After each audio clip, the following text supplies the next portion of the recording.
Florida football player who slashed neck after allegedly stabbing ex 15 times previously attempted suicide. A man charged with tragically paralyzing his ex-girlfriend in a frenzied parking lot stabbing had attempted suicide weeks before the assault, court records show. Spencer Pearson, 19, is facing attempted murder charges after he ambushed Madison Shemitz, 17 in broad daylight and stabbed her 15 times outside a restaurant in posh Ponte Vedra Beach in June, before attempting to cut his own throat.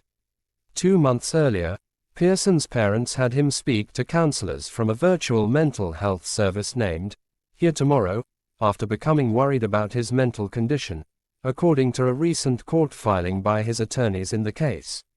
Mr. Pearson saw personnel of Here Tomorrow on or about April 17, the papers state. The evening after meeting with Here Tomorrow staff, Mr.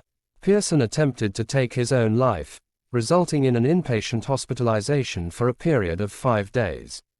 With his mental health continuing to deteriorate, Pearson again met with representatives of the organization on June 1, just 2 days before his attack on the standout softball player. The former high school football player's attorneys are demanding Here Tomorrow turn over all records relating to their interactions with Pearson, a request they initially resisted.